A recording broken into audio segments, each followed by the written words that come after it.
आप सभी को जय मसीह की praise the Lord, shalom everyone.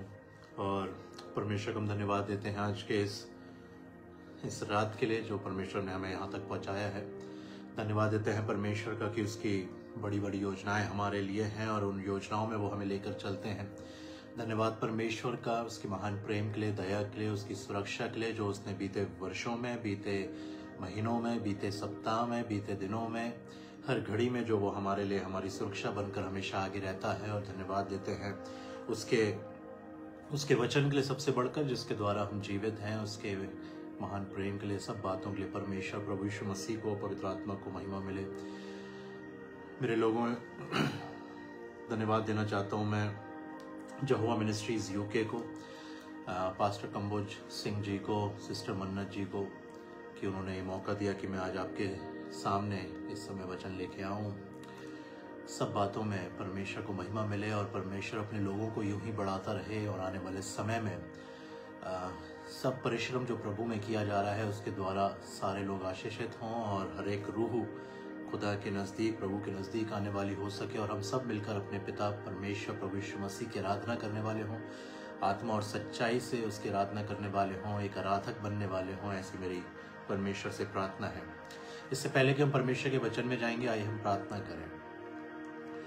पिता परमेश्वर प्रभु यीशु नासरी के नाम से आपके नजदीक आते हैं, पवित्र आत्मा की सहभागिता में धन्यवाद देते हैं सारी उत्तम आशीषों के लिए। धन्यवाद देते हैं पिता आज के दिन के लिए। धन्यवाद देते हैं पिता कि आज आप हमें भवन ले गए प्रभु, आपने हमें इस योग्य समझा कि हम आपकी मेज में शामिल हों।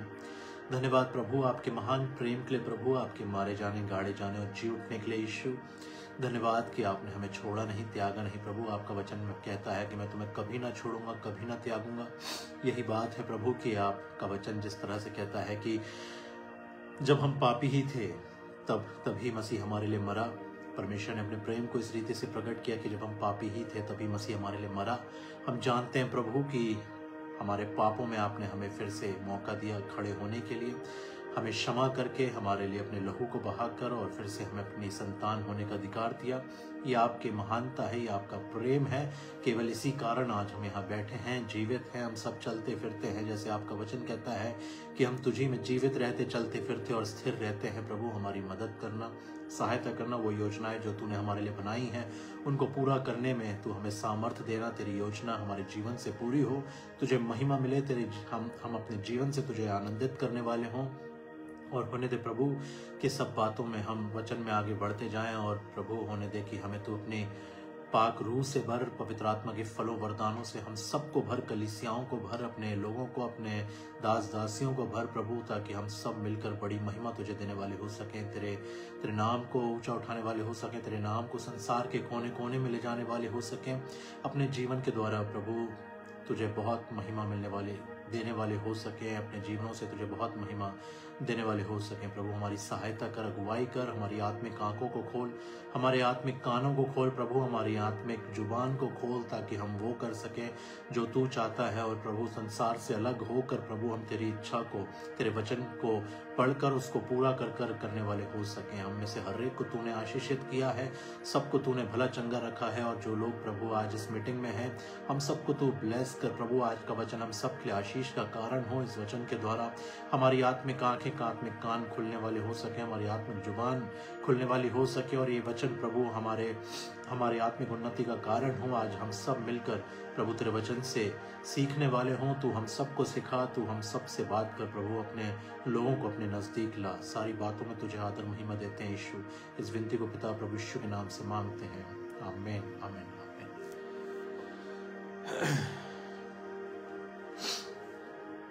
मेरे लोगों, परमेश्वर का धन्यवाद हो इस समय के लिए। धन्यवाद देते हैं परमेश्वर को सारी आशीषों के लिए।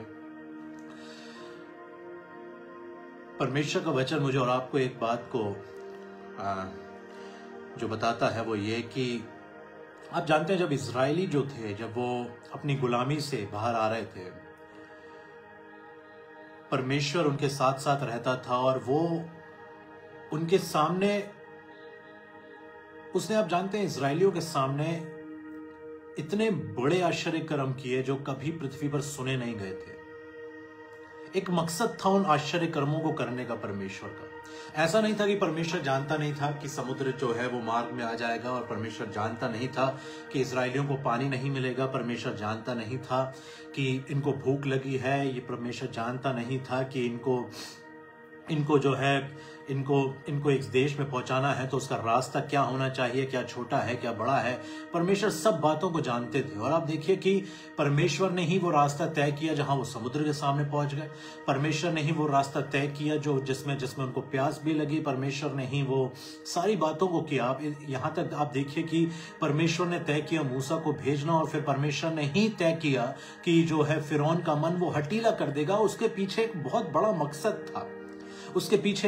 मकसद था। आप देखिए कि मूसा से जब वो बातें करता है उसी समय उसने उसको आश्चर्य कर्म दिखाए, और उसको आश्चर्य कर्म दिखाया, और उससे कहा कि इन आश्चर्य कर्मों को तू जाके फिरौन के सामने दिखाना।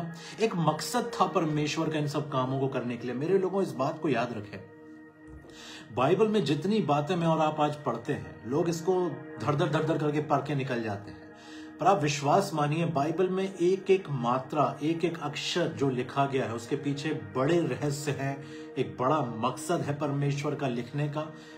वो जब मैं और आप देखते हैं कि हम घरों में चीजों को लाते हैं, तो कोई भी घर में चीज हम ऐसी नहीं लाते जिसका कुछ मकसद नहीं है। वैसे ही परमेश्वर ने अपने वचन को जो लिखा हमारे सामने, हमें जो दिया है, उसका एक हर शब्द में एक मकसद है उसको लिखने का, उन कामों को करने का, इजरायलियों के सामने उन चमत्कारों को दिखाने का, मूसा के सामने उन चमत्कारों को करने का, भेजने से पहले उसको एक पुष्टि देने का एक मकसद था। और वो मकसद ये था कि इंसान जो है वो अपना दृष्टिकोण परमेश्वर को लेकर बदले। वो ये चाहता था कि इंसान जो है वो अपना दृष्टिकोण जो है, जो पर्सपेक्टिव है, उसका पर्सपेक्टिव जो है वो परमेश्वर का पर्सपेक्टिव जो है वो अलाइंड हो जाए, वो एक हो जाए। ऐसा ना हो कि इंसान कुछ जो है वो परमेश्वर को कम आंकने लगे, या ऐसा ना हो कि परमेश्वर को इंसान जो है वो उसको साधारण सी बात जान पड़े। परमेश्वर चाहता, आप देखिए कि जब वो मूसा को चमत्कार दिखाता है तो एक उसको दृष्टिकोण देने वाली बात थी। मूसा को ऐसा लगता था कि 40 साल हो गए हैं मुझे यहाँ पर और भेड़ बकरियों को चराते हुए, अपने ससुर क्या मैं ये काम कर रहा हूँ। अब शायद इजरायली जो है वो जीवन भर वहां पर रहेंगे और उनको एक कड़ा परिश्रम करना होगा। और आप देखिए कि परमेश्वर उसके सामने उतर आता है, और वो उसके सामने कहां उसको दर्शन देता है, एक जलती हुई झाड़ी में, क्योंकि वो एक दृष्टि, और वो झाड़ी जो है वो जल नहीं रही है। मूसा इसी बात को देखकर उस झाड़ी के पास जाता है और कहता है कि मैं इसको देखूंगा कि ये कैसा काम है कि आग लगी है, झाड़ी बुझ नहीं रही है, क्योंकि वो उसका एक दृष्टिकोण बदलना चाहता था। उसके शुरुआत में उसने उसको जब दर्शन दिया, इससे पहले कि उनके वार्तालाप होता, एक दृष्टिकोण को बदलने वाली बात थी। मूसा ने जब उसको देखा, उसको समझ में आया कि ये बिल्कुल सुपर नेचुरल चीज है, ये पहले मैंने नहीं देखी है। और फिर जब मूसा उसके पास जाता है तो परमेश्वर उसका इस बात से दृष्टिकोण बदलता है कि तू ये सोच रहा है कि मुझे इजरायलियों की फिक्र नहीं है, पर देख मैं उतर आया हूं ताकि इजरायलियों को छुड़ाऊं, उनको वाचक उस देश में ले जाऊं जो मैंने अब्राहम, इसहाक और याकूब से बांधी थी, और उनके पितरों से बांधी थी और अपने दासों से बांधी थी, और मैं उन लोगों को उस देश में छुड़ाने के लिए उतर आया हूं।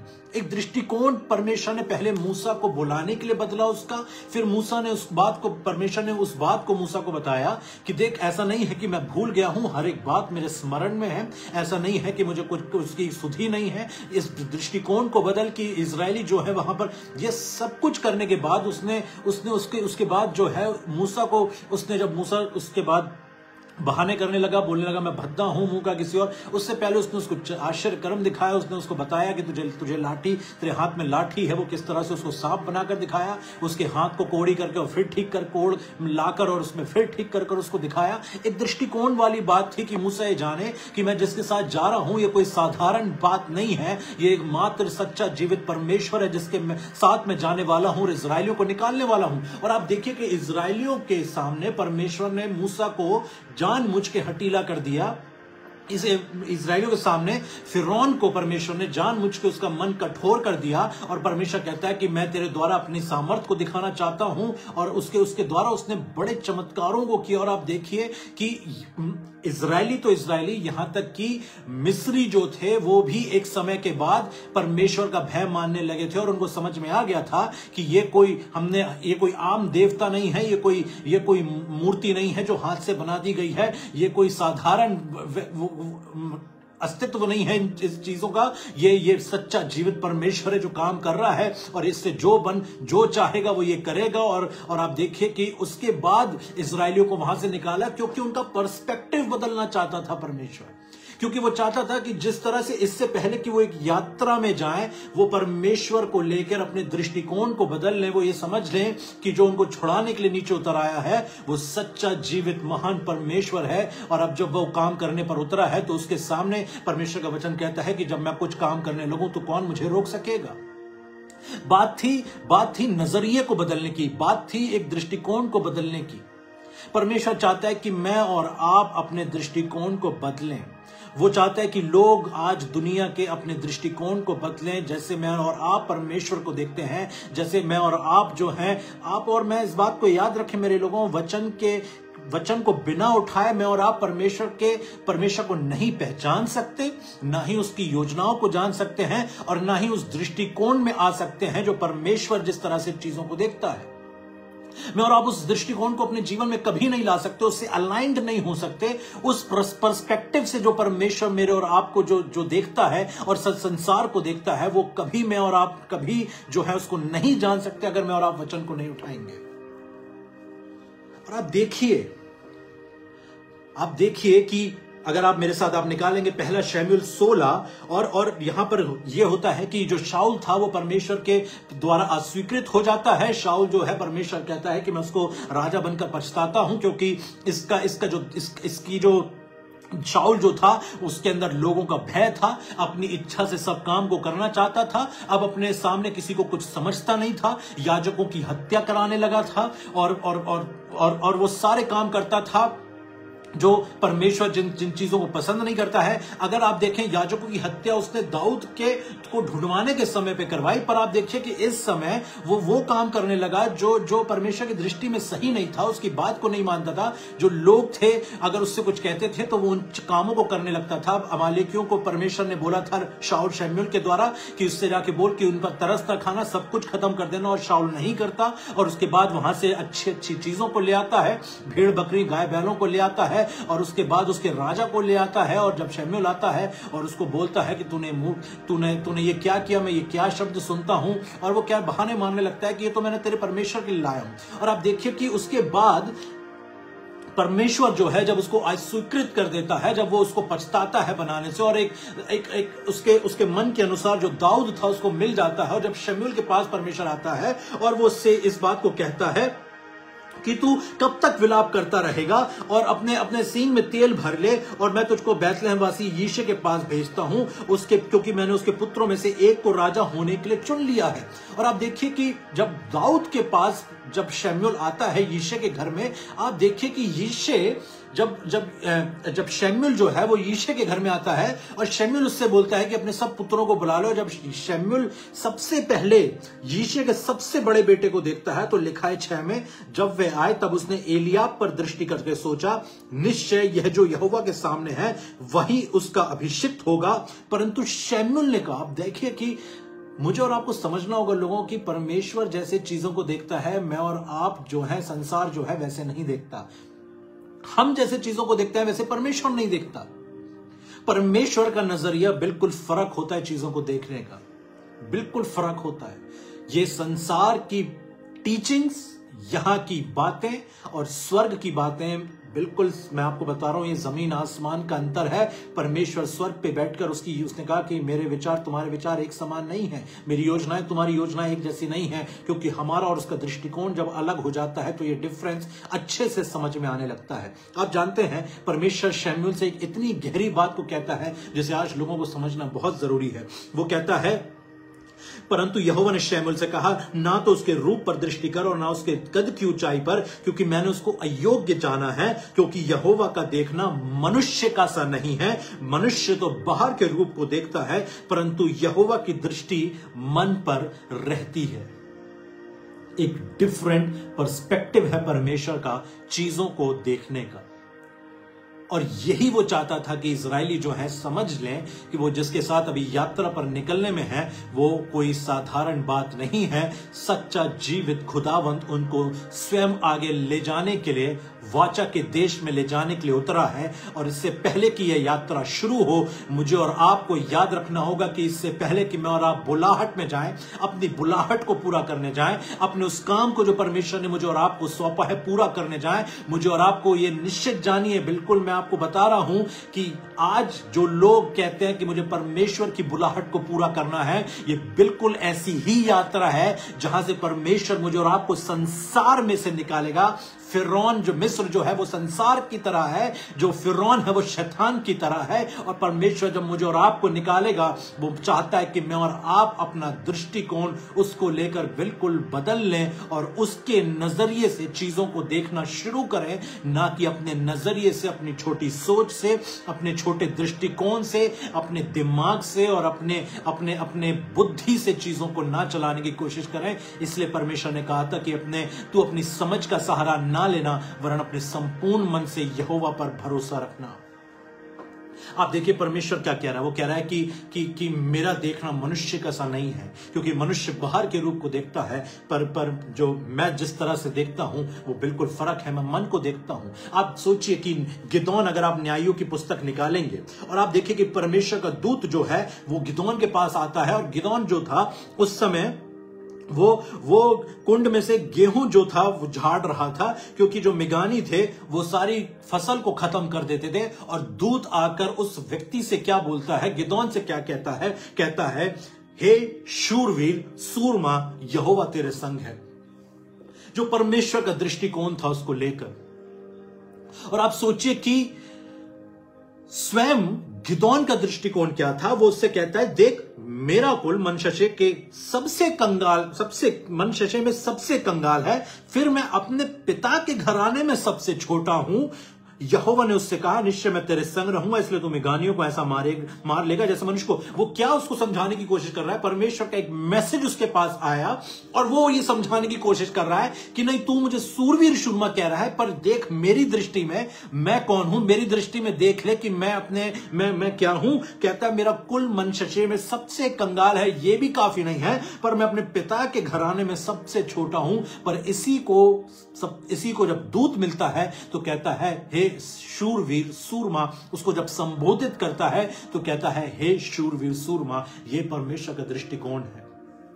यही आज मसीहों के साथ समस्या है कि हम उन बातों को जो परमेश्वर ने हमारे लिए लिख छोड़ी हैं, हम अभी भी उसके बीच में अपने दृष्टिकोण को ले आते हैं, अभी भी उन चीजों में अपनी समझ को ले आते हैं। अभी भी जो वायदे परमेश्वर ने मेरे और आपकी जिंदगी में किए हैं, जो वचन उसने मुझे और आपको दिया है, जो प्रोमिसेस हैं, जो ब्लेसिंग्स हैं, जो डिलीवरेंस हैं, हम उसके बीच में अपने छोटे नजरिए को लेकर आ जाते हैं, जिसके कारण जो है चीजें बिगड़ना शुरू हो जाती है। आप याद रखिएगा, संसार कभी भी, आपका शैतान कभी भी ये नहीं चाहेगा कि आपका दृष्टिकोण परमेश्वर का दृष्टिकोण एक हो जाए। वो यही चाहता है कि गिदोन जैसे लोग जो हैं वो अपनी कमियों को गिनवाने लगे। आप सोचिए कि यही बिल्कुल सेम घटना जब शाऊल का अभिषेक होने की बारी थी, और जब शमूएल जो है वो शाऊल के पास आता है तो शाऊल भी उससे यही बातें करता है, शाऊल भी उससे यही कहता है। और उसके बाद आप देखेंगे क्या बोल रहा है शाऊल, जब शमूएल उसके पास जाता है और उसके पिता की जो गदियां जो थी वो खो जाती हैं, और फिर वो उसका दास जो था वो कहता है कि चल, हम एक यहाँ दर्शी है, हम वो परमेश्वर का जन है, उससे पूछते हैं कि क्या बात है, और वो आगे बढ़ जाते हैं। और जब शाऊल जो है शमूएल से मिलता है, और शमूएल उससे क्या कहता है, शमूएल कहता है, अगर आप देखें पहला शमूएल 19 और उसका 19, उसने कहा, दर्शी तो मैं हूं, मेरे आगे ऊंचे ऊंचे स्थान पर चढ़ जा, क्योंकि आज के दिन तुम मेरे साथ भोजन खाओगे, और सवेरे जो कुछ तेरे मन में हो वह सब कुछ तुझे बताकर विदा करूंगा। तेरी गधियां जो 3 दिन खो गई थी, उनकी कुछ भी चिंता ना कर, क्योंकि वह मिल गई हैं। अब देखिए शमूएल क्या लाइन बोल रहा है शाऊल से। वो कह रहा है, इजराइल में जो कुछ मन भाव है वो किसका है? वो गधियां ढूंढने निकला है शमूएल। और आप बता रहे हैं कि भाई सब कुछ इजराइल में तेरा है। उसकी गधियां पिता की खो गई हैं, वो गधियों को ढूंढने निकला है। और शमूएल उससे कह रहा है कि इज़राइल में जो कुछ मनभाव है वो किसका है? वो क्या वह तेरा और तेरे पिता के सारे घराने का नहीं है? शाऊल अपने पिता की खोई हुई गधियों को ढूंढने निकला है और शमूएल कह रहा है कि इज़राइल का सब कुछ तेरा है, क्योंकि इस परमेश्वर का वचन शमूएल को पहुंच चुका था कि इज़राइल का राजा यही होगा। एक दृष्टिकोण बदलने की बात थी। सबसे पहले जब शमूएल और शाऊल की बात हुई तो शमूएल ने शाऊल के दृष्टिकोण को बदलने की कोशिश करी। और वो शाऊल क्या कहता है, और आप देखिए शाऊल उसको उत्तर में क्या कह रहा है। शाऊल ने उत्तर देकर क्या मैं बिन्यामीनी उत्तर देकर कहा, क्या मैं बिन्यामीनी अर्थात सब इजरायली गोत्रों में सबसे छोटे गोत्र का नहीं हूं? और क्या मेरा कुल बिन्यामीन के गोत्र के सारे कुलों में सबसे छोटा नहीं है? इसलिए तू मुझसे ऐसा क्यों कहता है? उसको लगा कि शमूएल जो है वो उसका मजाक सा उड़ा रहा है और उसको स्मरण दिलाता है, कहता देख मैं बिन्यामीन गोत्र जो सबसे इजराइल में अर्थात सब इजरायली गोत्रों में से सबसे छोटे गोत्र का मैं हूं, और उस गोत्र में भी उस कुल के भी गोत्र का सबसे सारे कुलों में सबसे छोटा नहीं है? क्या मेरा कुल जो है वो सबसे छोटा नहीं है? और तू मुझे कह रहा है कि सब कुछ जो मनभाव है वो इजराइल में मेरा है। पर लोगों अब आप देखिए कि परमेश्वर का वचन आगे क्या कहता है, जानते हैं? मैं इसको पढ़कर बहुत ब्लेस्ड हुआ। आप जानते हैं परमेश्वर का वचन शमूएल ने क्या कर रखा था इससे पहले वो शाऊल से मिलता, और क्या परमेश्वर ने कर रखा है इससे पहले कि वो मुझे और आपको बुलाता। आप देखिए क्या लिखा, तब शमूएल ने शाऊल और उसके सेवक को कोठरी में पहुंचाकर आमंत्रित लोगों जो लगभग 30 जन थे उनके मुख्य स्थान पर बैठा दिया। परमेश्वर ने पहले ही शमूएल को बता दिया था कि यह व्यक्ति चुना हुआ है, इसीलिए चुने हुए व्यक्ति का वो चाहे बड़ा गोत्र हो चाहे छोटा गोत्र हो ये मायने नहीं रखता था। परमेश्वर ने अगर आपको और मुझे चुन लिया है और मेरी और आपकी परिस्थितियां चाहे कैसी भी हो, परमेश्वर का वचन कहता है कि शमूएल ने उसके लिए एक मुख्य स्थान रखा हुआ था।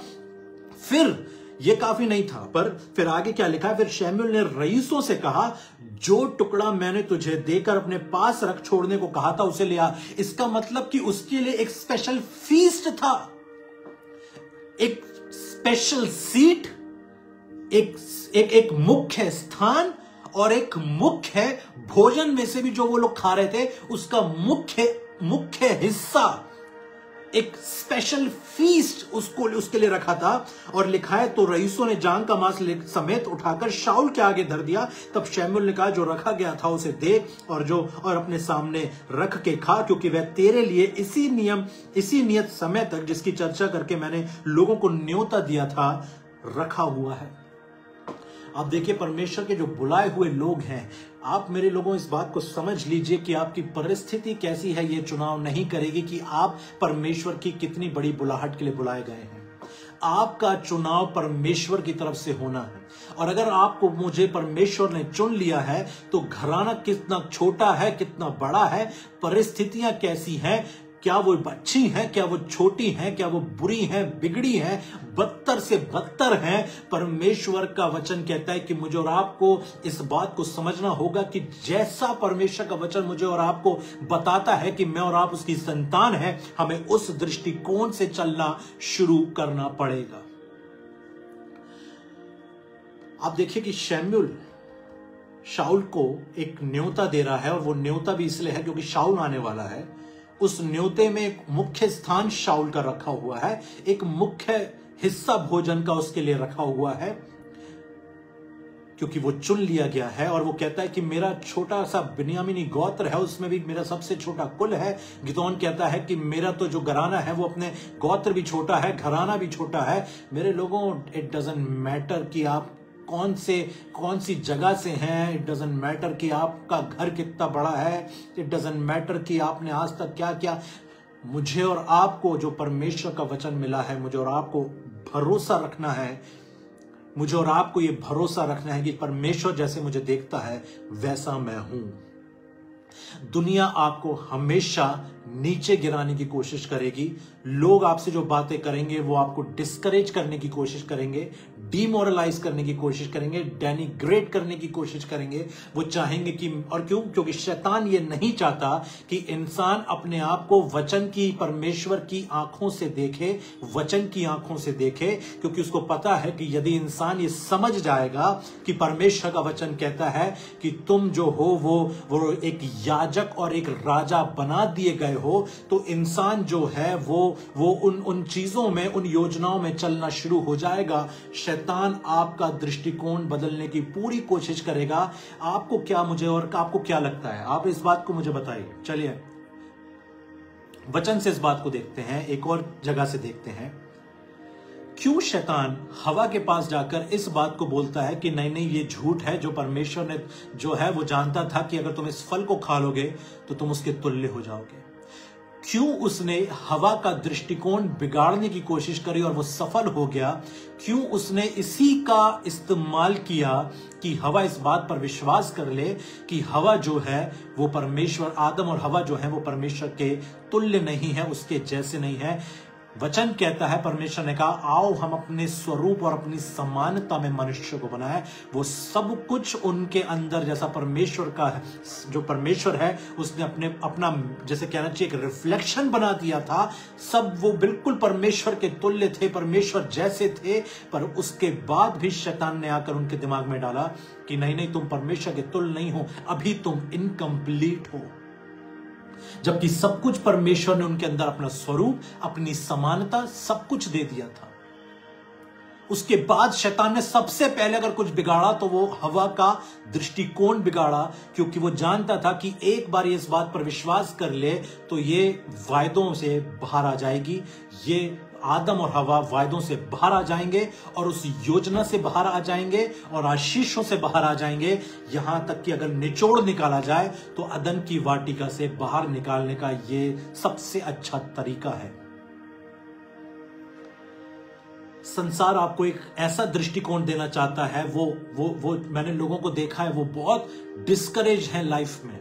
क्यों? क्योंकि उनको ऐसा लगता है वो बहुत खूबसूरत नहीं दिखते हैं तो बहुत मेकअप कर लेंगे, बहुत अच्छे कपड़े पहनना शुरू कर देते हैं, और उसके बाद भी जब उनको तारीफ नहीं मिलती वो डिस्करेज हो जाते हैं। मैंने लोगों को देखा उनके पास बड़ी जॉब नहीं है, वो इसी बात में कुड़ते रहते हैं कि हमारी बड़ी जॉब नहीं है, हमारे पास ये नहीं है, वो नहीं है। एक ऐसा नजरिया उनका जिंदगी में, मैं ऐसे लोगों को जानता हूं जिनके पास सब कुछ होने के बाद भी कभी खुश नहीं रहे। मैं ऐसे लोगों को मैंने अपनी लाइफ में देखा है कि छोटी छोटी चीजों को अगर उनकी तारीफ नहीं हुई तो उनको बुरा लग जाएगा। हर चीज में उनको तारीफ सुनने की आदत है, क्योंकि हमें ऐसा लगता है कि अगर तारीफ नहीं हुई तो हम कुछ नहीं है, अगर बड़ी जॉब नहीं हुई तो हम कुछ नहीं है, अगर हम खूबसूरत नहीं दिखते तो हम कुछ। किसने मेरे और अंदर, आपके अंदर ये सब चीजें डालने की कोशिश करी? क्या मेरा परमेश्वर और आपका प्रभु, हमारा प्रभु यीशु मसीह, क्या हमसे ऐसी बातें करेगा कभी? क्या वो अपनी संतान के दिमाग में कभी ये कोशिश करेगा डालने की? नहीं। वचन तो बल्कि हमें कहता है कि जितनों ने उस पर विश्वास किया उसने उन्हें परमेश्वर की संतान होने का अधिकार दिया। वचन कहता है प्रकाशित वाक्य में कि मैंने तुम्हें जो है एक राजा और याजक बना दिया है। आप जानते हैं याजक और राजा बना देना कितनी बड़ी बात है। परमेश्वर ने लेवियों के लिए कहा था कि इनको कोई भाग नहीं मिलेगा, क्योंकि अब जो मैंने इनको चुन लिया है और इनका जो भाग हूं वो मैं ही हूं। और सबको आज्ञा दी थी कि जो अच्छे से अच्छा दाख में दूं, जो भेंट की जो चीजें होंगी वो याजकों की होंगी। ये तक बोला गया था कि तुम में से हर कोई जो है इनको अपने गोत्र में से इनके चराई के लिए स्थान देगा, इनके रहने के लिए भी स्थान होंगे, पर और इनकी चराइयों की जगह पर इनका कोई व्यक्तिगत जो है इनको दिया नहीं जाएगा, क्योंकि भाग जो है इनको मैंने अपना करके चुन लिया है। आप जानते हैं कि एक राजा में, और आप जानते हैं कि जब वो चलता है वो जानता है कि वो राजा है, और इसीलिए उसको इस बात का सोचने का, विचार करने की जरूरत नहीं होती कि मुझे ये चाहिए, मुझे वो चाहिए। पर आज हमारा एक दृष्टिकोण जो संसार ने बना दिया वो ये कि हमें ऐसा लगता है कि हम बहुत घटी में हैं, हमें परमेश्वर को धन्यवाद देना चाहिए जिन बातों के लिए, उसमें हम अपनी घटियों को देखते हैं। हमें धन्यवाद देना चाहिए परमेश्वर को कि हम अच्छे स्वास्थ्य में हैं, पर हम अपनी बदसूरती को देखने की कोशिश करते हैं, जबकि कोई बदसूरत इस दुनिया दुनिया में बनाया नहीं गया है, सब कुछ परमेश्वर के हाथ के द्वारा रचा है। लिखा है कि उसने मनुष्य को बनाकर कहा कि बहुत अच्छा है। आपको और मुझे किसने ये बता दिया है कि मुझे और आपको अच्छा दिखने के लिए अच्छे कपड़े और मेकअप और बड़े बड़े ब्रांड्स और इन चीजों की याद रखिएगा कि ये सारी चीजें जो हैं ये अपनी एक तरफ अलग हैं, पर वचन कहता है कि तुम मेरे राजा और मेरे याजक हो। मैंने तुम्हें, लिखा है प्रकाशित वाक्य 1:6 में, और हमें एक राज्य और अपने पिता के लिए याजक भी बना दिया गया। इंग्लिश के ट्रांसलेशन में लिखा है कि I have made you the Kings and the priest. उसी की महिमा और पराक्रम युगान युग रहे। वो कहता है तुम जयवंत से बढ़कर हो। वो कहता है कि मैं तुझसे सदा प्रेम रखता आया हूं, इस कारण मैंने तुझ पर अपनी करुणा बनाए रखी। अगर यिर्मयाह 31:3 देखेंगे, पहला यूहन्ना कहता है, पहला यूहन्ना उसका पहला अध्याय और 9 कहता है, यदि हम अपने पापों को मान लें तो वह हमारे सब पापों को क्षमा करने और हमें सब अधर्म से शुद्ध करने में विश्वास योग्य और धर्मी है। कई लोग आज यही बैठे हुए हैं सोचकर कि भाई साहब पाप हो गया था, परमेश्वर पता नहीं माफ करेगा कि नहीं, परमेश्वर पता नहीं मुझे कभी इस पाप के लिए माफी देगा। वचन क्या कह रहा है? मुझे और आपको अपना दृष्टिकोण वचन से देखना होगा, वचन की तरफ लगाना होगा। मुझे और आपको उस झूठे की उस झूठ के पिता की नहीं सुननी, उस दुष्ट, उस शैतान की, उस हारे हुए, उस कुचले हुए की नहीं सुननी। मुझे और आपको अपना दिमाग, अपना बुद्धि, अपनी आंखें, अपना जीवन जो है वो परमेश्वर के वचन पर आधारित रखना है, उसके वचन को सुनना है, और उसके वचन के दर्पण में से मुझे और आपको असलियत दिखेगी कि वास्तविकता में मैं और आप क्या हैं, कि मैं और आप क्या मायने रखते हैं परमेश्वर के लिए,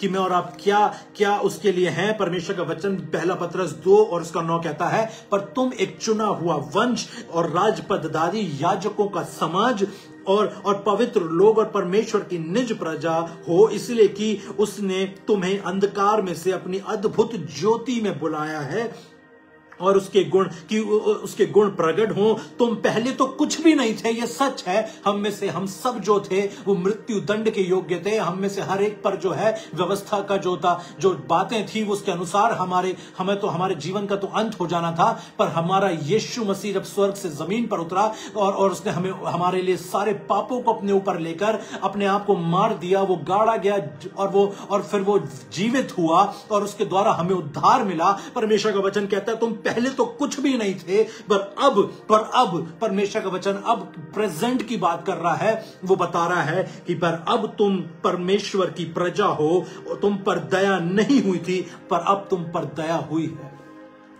बंद कर दीजिए लोगों के दृष्टिकोण से अपने जीवन को देखने की कोशिश में आप अपना बहुत नुकसान कर लेंगे। बंद कर दीजिए कि लोग आपको कैसे देखते हैं और वो कैसे आपको डिफाइन करते हैं, वो कैसे आपको बताते हैं कि आप हैं। इस बात को, उनके नजरिए से अपने जीवन को देखना बंद कर दीजिए। परमेश्वर के वचन को उठाकर परमेश्वर के नजरिए से देखिए कि मैं और आप कितने खूबसूरत संतानें हैं उसकी। मुझे और आपको हमारा प्यारा परमेश्वर पिता वो अपने राज्य में उसने प्रभु यीशु मसीह के द्वारा बुला लिया, हमारा उद्धार किया। और परमेश्वर का वचन कहता है कि तुम मेरा चुना हुआ वंश हो, तुम राजपद अधिकारी याजकों का समाज हो। मेरे लोगों, ये मुझे और आपको समझना होगा कि हम माफ किए गए हैं, हम छुड़ाए हुए लोग हैं, हम उसकी प्रजा हैं। अपने आप को कम आंकना मुझे और आपको बंद करना होगा और अपने पास्ट को मुझे और आपको छोड़कर आगे बढ़ना होगा। शैतान हमेशा आपके पास्ट को सामने लाएगा, गलतियों को सामने लाएगा। मकसद होगा कि आप इस बात पर विश्वास ना करें कि आप जो हैं परमेश्वर की संतान हैं। मकसद होगा उसका कि आप ये ना जाने कि परमेश्वर ने आपको छुड़ा लिया है, आप बचा लिए गए हैं, मैंने उद्धार पा लिया है। अब हम पर दंड की आज्ञा नहीं, अब जो मसीह पर है उस पर दंड की आज्ञा नहीं। जो मसीह में है तो नई सृष्टि है, पुरानी बातें बीत गई, अब सब कुछ नया हो चुका है। It's a new start, it's a new beginning. Let's live our lives according to the word of the God, according to the will of the Lord. संसार में आपको ठोकर मिली होगी, हो सकता है कि लोगों ने आपका मजाक उड़ाया होगा, हो सकता है कि आपने किसी के साथ भलाई करी हो पर उसके बदले आपको बुराई मिली हो सकता है कि आपका जितना आपने मेहनत करी गई हो, आपने परिश्रम किया गया हो, उतना क्रेडिट आपको नहीं दिया गया हो। पर आप विश्वास रखिए, वचन कहता है प्रभु में किया गया परिश्रम कभी व्यर्थ नहीं जाता। आपका प्रभु सब बातों को देख रहा है, और इस बात को कहना सबसे पहले अपने दृष्टिकोण को बदलिए। इस बात को बार बार बोलना, मैंने कई लोगों को देखा है, सब कुछ है जिंदगी में, फिर भी मुंह से वो निकालेंगे, जैसी मुंह खुलेगा सिर्फ गंदगी, जैसी मुंह खुलेगा नेगेटिव प्रोक्लेमेशंस, जैसी मुंह खुलेगा किसी के लिए कर्सेस। क्योंकि हम अपने आप को भी कई बार जो है लोग, क्योंकि उनको ऐसा लगता है कि यार जो हम हैं वैसे ही शायद सब हैं, जो कि सही नहीं है। आपको अगर इस बात को याद रखिए, अगर आपको खड़ा है होना है संसार में, make sure that you are reading the word of the Lord, क्योंकि आपको कोई भी कुछ बोलकर चले जाएगा और आप विश्वास कर लेंगे। पर परमेश्वर का वचन कहता है कि तुम मेरी प्रजा हो, तुम मेरे लोग हो, तुम छुड़ाए हुए हो, जैवन से बढ़कर हो। मैं तुम्हें जय के उत्सव में लिए चलता हूं, मैं तुम्हें कभी ना छोड़ूंगा, कभी ना त्यागूंगा, मैं जगत के अंत तक सदैव तुम्हारे संग हूं। मत डर क्योंकि मैं तेरे संग हूं, इधर उधर मत ताक क्योंकि मैं तेरा परमेश्वर हूं। मैं तुझे दृढ़ करूंगा, तेरी सहायता करूंगा, अपने धर्मी दाहिने हाथ से मैं तुझे संभाले। परमेश्वर के वायदों पर विश्वास रखिए। अपने नजरिए को मुझे और आपको बदलना होगा। पर मैंने कई लोगों को ऐसा भी देखा है जिनका, और इस बात को भी याद रखें कि मैं और आप इस घमंड में भी ना आ जाएं कि मैं और आप कुछ हैं। पौलुस कहता है कि तुम में से कोई भी अपने आप को एक दूसरे से बढ़कर ना समझे। मुझे और आपको परमेश्वर के वचन के अनुसार, मैं और आप अपने आप को बिल्कुल, हम परमेश्वर की संतान हैं, you can proclaim it, but it doesn't mean कि मैं और आप संसार को छोटा देखने लगे। और अगर अन्य जाति के लोग जो परमेश्वर को नहीं जानते, उसके प्रेम को नहीं जानते, तो मैं और आप उनको एक गलत नजर से या छोटी नजर से देखने लगे। वचन ऐसा मुझे और आपको इजाजत नहीं देता है। मुझे और आपको वचन कहता है कि जो कोई तुम जिसको घमंड करना है वो प्रभु में घमंड करे, प्रभु पर घमंड करे। आपके और मेरे पास घमंड के लिए कुछ चीजें हैं नहीं, क्योंकि मैं हमेशा लोगों से बोलता हूं, इस बात को याद रखिएगा, जब आपकी मेरी सुबह आंखें खुलती हैं, ये परमेश्वर का महान प्रेम और प्रभु यीशु मसीह की महान दया है। जब आपने अपने पहला कदम अपने बेड से नीचे उसकी इच्छा से रखा है, इट डजंट मैटर आप दिन भर में कितने करोड़ों रुपए कमा लें, कोई मायने नहीं रखता। आपकी जिंदगी खुदा ने आपको दी है, आपकी आंखें परमेश्वर ने खोली, उठने में मदद उसने करी, आप खाना खाकर उसको अपने गले से नीचे उतार पाए, ये परमेश्वर ने किया। आप उठकर ऑफिस आ गए, परमेश्वर ने किया। आपको रास्ते में तकलीफ नहीं हुई है, परमेश्वर ने किया। आपके बिजनेस अच्छा है, परमेश्वर ने किया। आपकी मिनिस्ट्री अच्छी है, परमेश्वर ने किया। आपका ऑफिस का काम अच्छा है, परमेश्वर ने किया। आप ऑफिस से घर लौटे, परमेश्वर की योजना थी, उसकी दया थी। आपको परिवार सुरक्षित मिला, यह परमेश्वर का प्रेम है। आपने खाना खाया, परमेश्वर का दिया हुआ है। आप नींद लेते हैं, वो परमेश्वर की है। मैं और आप कर क्या रहे हैं जिसपे मुझे और आपको घमंड होना चाहिए? पर लोग आज थोड़ा सा पैसा कमा लेते हैं, एक छोटी सी गाड़ी आ जाएगी, उनको ऐसा लगता है कि हमने भाई साहब ऐसा तीर मार दिया है दुनिया में कि हमारे जैसा कोई नहीं। आप खरबों रुपए कमा लें, कोई मायने नहीं रखता, वो जिंदगी परमेश्वर ने दी है। बाइबल कहती है अगर घमंड करना है तो प्रभु पर घमंड करो, एक दूसरे को अपने आप से अच्छा समझो। अपने प्रभु यीशु ने कहा कि मैं तुम्हें एक नई आज्ञा देता हूं कि एक दूसरे से अपने समान प्रेम रखो। मैं और आप वचन की दृष्टि से अगर देखेंगे अपने आप को, yes we are blessed, we are chosen one, we are the army of the Lord, we are in the royal priesthood, we are the priest and we are the kings, we are the sons and the daughters. But make sure कि हम वचन के दृष्टिकोण से चीजों को देखें, ना कि अपने दृष्टिकोण को उसमें मिलाने की कोशिश करने लगे। परमेश्वर आपको छोटा नहीं देखता, वो किसी को छोटा नहीं देखता। आप बड़े बड़े बिलियनर्स को देखेंगे, उनकी शुरुआत बहुत छोटे से हुई थी। इसलिए कभी किसी को देख के डिस्करेज मत होए। मैं ऐसी बहनों को जानता हूं जो मेकअप के बिना घर से बाहर नहीं निकलती, आप विश्वास करिए। मैंने एक बार एक बहन को देखा और सुबह सुबह मॉर्निंग वॉक के लिए वो अपने काम से निकली थी। डर है कि कोई और ना देख ले, तो मुंह छुपाते हैं कि कोई मुझे देख ना ले, विदाउट मेकअप मैं कैसी लग रही हूं। भाइयों को ये एक ऑब्सेशन है कि अगर मैं जिम नहीं गया, तो अगर मेरी अच्छी फिजिक नहीं हुई और अगर मेरे पास अगर अच्छी जॉब नहीं हुई तो मेरा क्या, तो लोग मुझे किस तरह से देखेंगे। आप एक गलत फहमी में पड़ गए हैं, आप एक गलत तरीके से और गलत रास्ते पर चले गए हैं। परमेश्वर का वचन आपको बताता है कि आपके और मेरे को, मुझे और आपको एक बुलाहट दी है।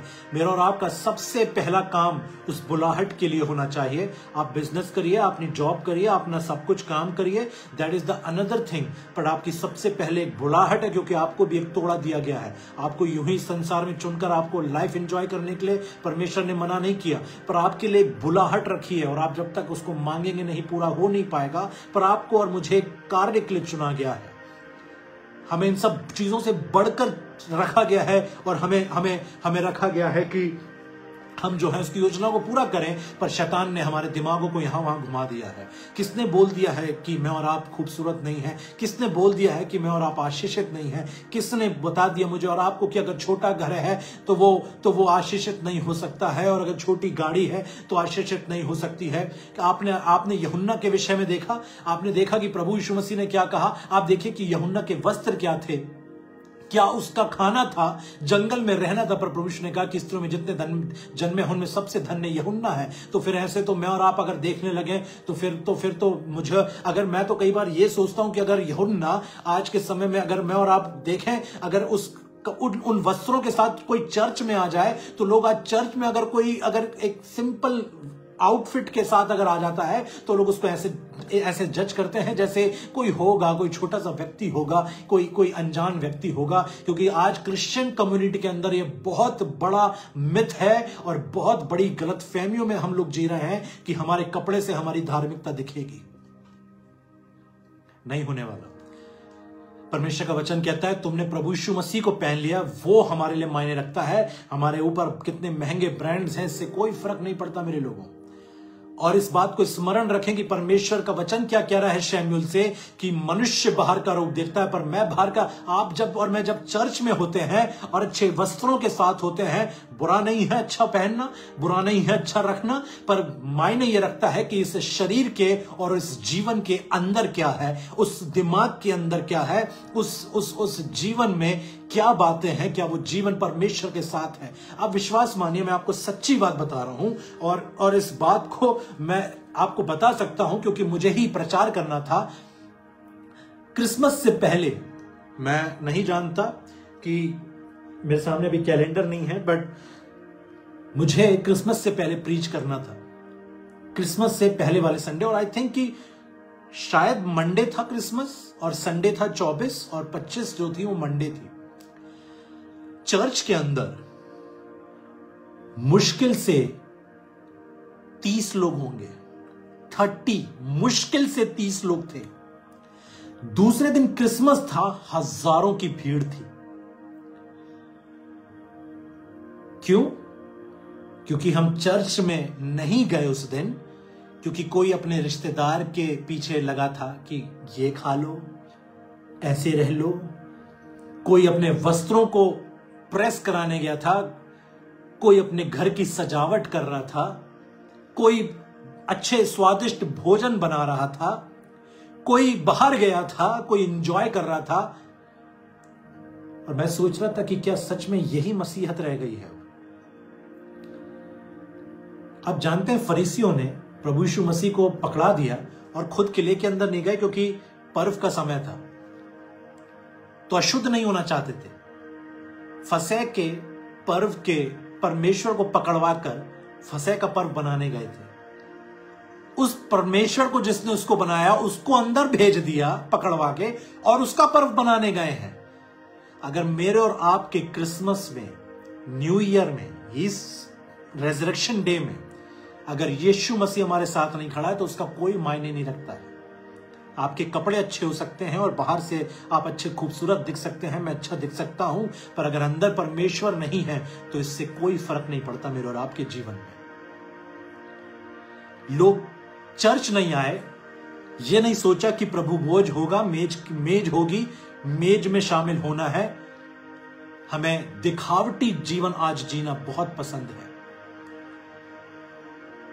लोगों को दिखावटी जीवन जीना बहुत पसंद है, और परमेश्वर कहता है कि तुम ऐसा जीवन जी के मेरे साथ नहीं चल सकते। आप जानते हैं परमेश्वर कहता है कि इन दो चित्तों लोगों को, इन दो मन वालों को इनका मन भटकता रहता है, इनको मुझसे दूर करो। ये होठों से तो मेरा आदर करते हैं पर इनके मन मुझसे बहुत दूर है। क्या कारण है? क्यों बोल रहा है परमेश्वर ऐसा? क्योंकि संसारिकता जीवन में भरी पड़ी है और परमेश्वर के वचन का कोई स्थान नहीं है। दिखावा कर रहे हैं हम संसार में लोगों के सामने, पर यह दिखावा सिर्फ संसार में है, इस बात का विश्वास रखिए कि परमेश्वर बखूबी जानता है मेरे और आपके मन में क्या चल रहा है, और वो बखूबी जानता है कि मैं और आप क्या सोचते हैं।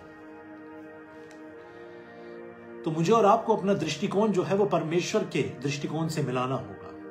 आप देखिए मरकुस की किताब में, अगर आप देखेंगे 5 में, अगर आप देखें 21 से लेके 34 तक में उस स्त्री के विषय में आया है। अगर आप 25 से देखेंगे, एक स्त्री थी जिसके 12 वर्ष से लहू बहने का रोग था। कितने लोगों ने उसका तिरस्कार किया होगा, वैद्यों ने उसका गलत फायदा उठाया होगा, बल्कि वो और बीमार हो गई, धन समाप्त हो गया। प्रभु यीशु मसीह आते हैं और वो उसके वस्त्रों के उसके छोर को पकड़ लेती है और चंगी हो जाती है। और आप देखिए कि प्रभु यीशु मसीह मुड़कर पूछते हैं किसने किया है, किसने मेरे वस्त्रों को छुआ है, और वो सब बातों को बताती है। और प्रभु यीशु मसीह उससे कहते हैं, पुत्री, तेरे विश्वास ने तुझे चंगा किया है, कुशल से जा और अपनी इस बीमारी से बची रहे। बहुत बड़ी बात थी कि एक औरत जिसको इस तरह का रोग है, पथराव किया जा सकता था, अशुद्ध थी, अपनी लाइफ के लिए लाइफ पर रिस्क लिया क्योंकि प्रभु यीशु मसीह के वस्त्रों के उसके छोर को छूना चाहती थी, उसके वस्त्र को छूना चाहती थी, और चंगी हो जाती है। पर कितनी तकलीफों से निकल के आई है। यह बड़ी बात थी कि उसने सारा एनालिसिस किया होगा कि क्या होगा अगर मैं जाऊंगी, लोग कैसे रिएक्ट करेंगे। But she was on a mission. उसको यह था कि मुझे उसको छूना ही छूना है, और जब छुआ तो परमेश्वर ने कहा, पुत्री, तेरे विश्वास ने तुझे चंगा किया है।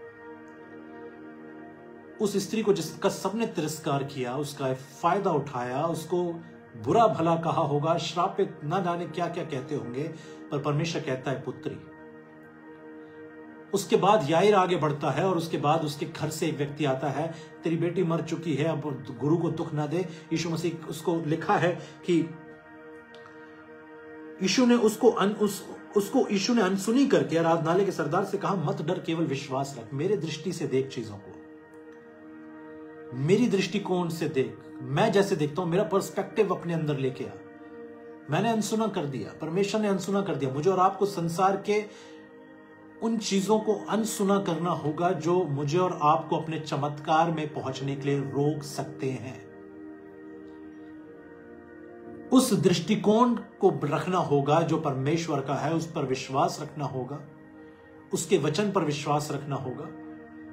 याईर का वो जीवन का बड़ा चमत्कार और उसके जीवन की बड़ी आशीष चली जाती अगर वो मुड़कर चला जाता, पर परमेश्वर ने कहा कि मत डर, केवल विश्वास रख। मेरी आज मुझे और आपको प्रभु यीशु मसीह बताना चाहता है कि जैसा मैं जिया हूं वैसे जियो। Believe, have faith on the promises, believe on the promises, do not fear but trust. विश्वास रख, केवल विश्वास रख। जो वायदे मैंने दिए हैं उस पर अपने नजर को लगा के रख। तेरा चमत्कार वरना तेरे से चला जाएगा अगर तू मुड़कर चला गया। विश्वास रख और मेरे साथ कदम बढ़ा। यही शैतान चाहता है कि हम प्रभु के साथ कदम ना बढ़ाएं। यही उसकी योजना रहती है कि मैं और आप अपने परमेश्वर के साथ कदम ना बढ़ाएं, उसके मिशन में अलाइंड ना रहें, उसके विजन में अलाइंड ना रहें, उसके पर्सपेक्टिव में अलाइंड ना रहें, उसके वर्ड में अलाइंड ना रहें। और वो यही चाहता है। और जब इंसान जो है उस चीजों से निकल उस आवाज को सुन लेता है जो मुझे और आपको नहीं सुननी थी, और वो अपने चमत्कार को पहुंचने से रुक जाता है। मत विश्वास करिए कि आपकी छोटी जॉब है तो आप कुछ कर नहीं सकते परमेश्वर के लिए। मत विश्वास करिए कि आपकी छोटी सी मिनिस्ट्री है कितना प्रभाव डालेगी लोगों के ऊपर।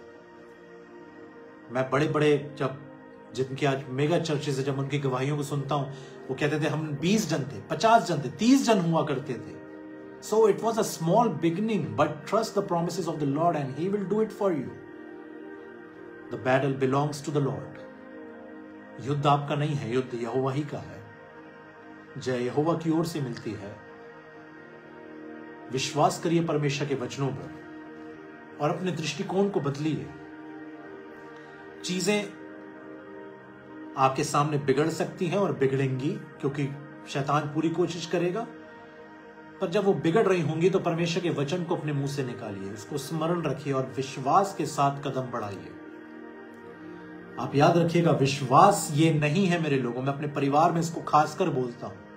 आप ये नहीं सोचिए कि विश्वास, मैं सबसे बोलना चाहता हूं आज और अपने परिवार से भी बोलता हूं, विश्वास ये नहीं है कि आप सीढ़ी देखें और फिर पैर रखें। परमेश्वर का वचन कहता है पहले पैर उठा, सीढ़ी मैं लेके आ जाऊंगा। आप समझ रहे हैं? आप देखकर करना चाहते हैं, परमेश्वर कहता है पहले बढ़ फिर मैं करूंगा। राइट? वो उन बातों को जो है ही नहीं ऐसे कहता है जैसे वो है। तो पहले इससे कि वो चीजें बने, उसने बोला, उसने कार्य किया। इससे पहले कि दुनिया अपने अस्तित्व में आए, उसने उसको बोलकर बनाया। तो मुझे इससे और आपको और मुझे इसको समझना होगा, हमारा परमेश्वर जो है, मैं क्यों ये सब बातों को सिखा रहा है। इससे पहले मेरे और आपके जीवन में कुछ बने, मुझे और आपको बोलना होगा विश्वास से। इससे पहले मेरे और आपके जीवन में चमत्कार हो, मुझे और आपको प्रभु यीशु मसीह के साथ बढ़ना होगा विश्वास से। इससे पहले कि मैं और आप यात्रा में जाएं, अपने दृष्टिकोण को मुझे और आपको बदलना होगा और वो दृष्टिकोण रखना होगा जैसे परमेश्वर चीजों को देखता है।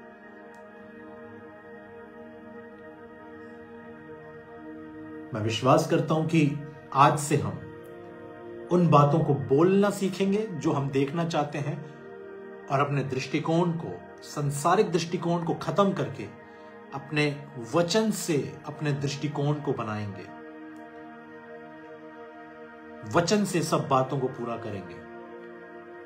और आप विश्वास मानिए कि जीत निश्चित, हमारी जीत हो चुकी है। हम जैवन से बढ़ के हम जय के उत्सव में चल रहे हैं। We are walking in that, we are walking in the victory that हमारी ऑलरेडी वो है, हमारी विक्ट्री हो चुकी है, हमारी जय हो चुकी है, हम जयवंत हो चुके हैं। हमें फेथ से पैर बढ़ाने होंगे। और मैं आज आपसे कहना चाहता हूं, शायद हो सकते हैं बहुत से ऐसे लोग हैं जो आज रुके हुए हैं फेथ से अपने पैरों को बढ़ाने के लिए। उनको ऐसा लग रहा है कि मुझे पहले परिस्थितियां बदलेंगी और फिर चीजें बदलेंगी और तब मैं पैर बढ़ाऊंगा या बढ़ाऊंगी। आप पैर बढ़ाइए, परिस्थितियां बदलेंगी। आप पैर बढ़ाइए, परिस्थितियां बदलेंगी। आइए हम प्रार्थना करें। पिता परमेश्वर, प्रभु यीशु नासरी के नाम से आपके नजदीक आते हैं, धन्यवाद देते हैं आज के समय के लिए, धन्यवाद देते हैं प्रभु तेरे वचनों के लिए। प्रार्थना करना चाहते हैं कि हम में से हर एक व्यक्ति जो प्रभु आज इस दुविधा में है कि हम क्या करें, तेरा वचन कहता है मत डर, केवल विश्वास रख। तेरे वचन के द्वारा हम आगे बढ़ने वाले हो सके, विश्वास करने वाले हों कि जो तूने कहा है वो पूरा होके रहेगा। तूने कहा आकाश और पृथ्वी टल जाएंगे पर मेरा वचन कभी ना टलेगा। विश्वास करे तेरे वायदों पर, तेरे प्रेम पर, तेरे उन छिदे भरे हाथों पर, तेरे उस हाथ पर प्रभु जो एक पिता का और एक मां का हाथ है, जो एक सबसे अच्छे दोस्त का हाथ है, जो बड़े भाई का हाथ है। वो हमें कभी नहीं टलने देगा, तू हमें कभी नहीं छोड़ेगा, कभी नहीं त्यागेगा। तेरा हाथ पकड़कर हम उस रास्ते पर चलने वाले हों जो तूने हमारे लिए बनाया है, और अपने दृष्टिकोण को बदलने वाले हों हम, क्योंकि याजक और राजा बना दिए गए हैं। जिस तरह तूने शाऊल के लिए एक मुख्य स्थान रखा हुआ था, उस एक भोज तैयार किया गया था, एक मुख्य भोजन का हिस्सा रखा गया था, क्योंकि वो चुन लिया गया था। जब तूने दाऊद को चुना, तूने उसको अपने आत्मा से परिपूर्ण किया और तू उसको हर जगह विजय दिलाता था। वो जहां जाता था और तू उससे प्रार्थना करता था और तू उसको विजय दिलाता था। हम धन्यवाद देते हैं प्रभु कि हम तेरे वचन को पढ़ सकते हैं और तेरे वचन को पढ़कर उन वायदों को अपने जीवन में घोषित कर सकते हैं, जिसके द्वारा हमें जय मिलती है। हम जय के उत्सव में चल रहे हैं प्रभु, तेरे हाथ को पकड़कर बस विश्वास कर उन कामों को करें जो तूने हमारे लिए रखे हैं। परिस्थितियां तू आप बदल देगा प्रभु। हम जानते हैं कि वचन कहता है कि विश्वास जो है वो कर्म बिना मरा हुआ है। हम कर्म विश्वास एक साथ करने वाले हो सके, और हम जानते हैं कि हम तेरी बड़ी महिमा को देखेंगे प्रभु, क्योंकि जीत दिलाने वाला तू ही है, जयवंत करने वाला तू ही है, और हमें आशीषित करने वाला और बरकतों से भरने वाला तू ही है। हमें से हर एक को छू कर आशीषित कर अपने पवित्र आत्मा से भर। होने दे कि हम तेरी इच्छा पर चलने वाले हों, तेरे वचन को पढ़कर जैसा तू हमारे विषय में कहता है उसको हाँ और आमीन में ग्रहण करने वाले हों। आदर और महिमा आपको देते हैं पिता। इस विनती को प्रभु यीशु मसीह के महान जीवित सामर्थी नाम से मांगते हैं, आमीन। मेरे लोगों, परमेश्वर के वचन में बने रहें, उसके वायदों में बने रहें, और इस विश्वास से रहें कि जो वायदे परमेश्वर ने किए हैं वो पूरे होंगे। और मैं और आप जो हैं लगातार परमेश्वर के वचन से अपने नजरिए को बनाएं। जैसा वचन कहता है उस नजरिए को रखें। संसार के नजरिए को, परिवार के नजरिए को, आपके दोस्तों और मित्रों के नजरिए को साइड कर दीजिए। वो किसी काम के नहीं है। वो एक जगह फंसा देंगे, बैठा देंगे, खड़ा रखेंगे। पर वचन, जब मैं और आप परमेश्वर के वचन से दृष्टिकोण रखेंगे, उसके वचन से अपने आप को देखेंगे, उसके वचन से मैं और आप अपने नजरिए को नए रूप से बनाएंगे, वो मुझे और आपको जयवंत जरूर करेगा। परमेश्वर हम सबों को आशीष दे। जय मसीह की।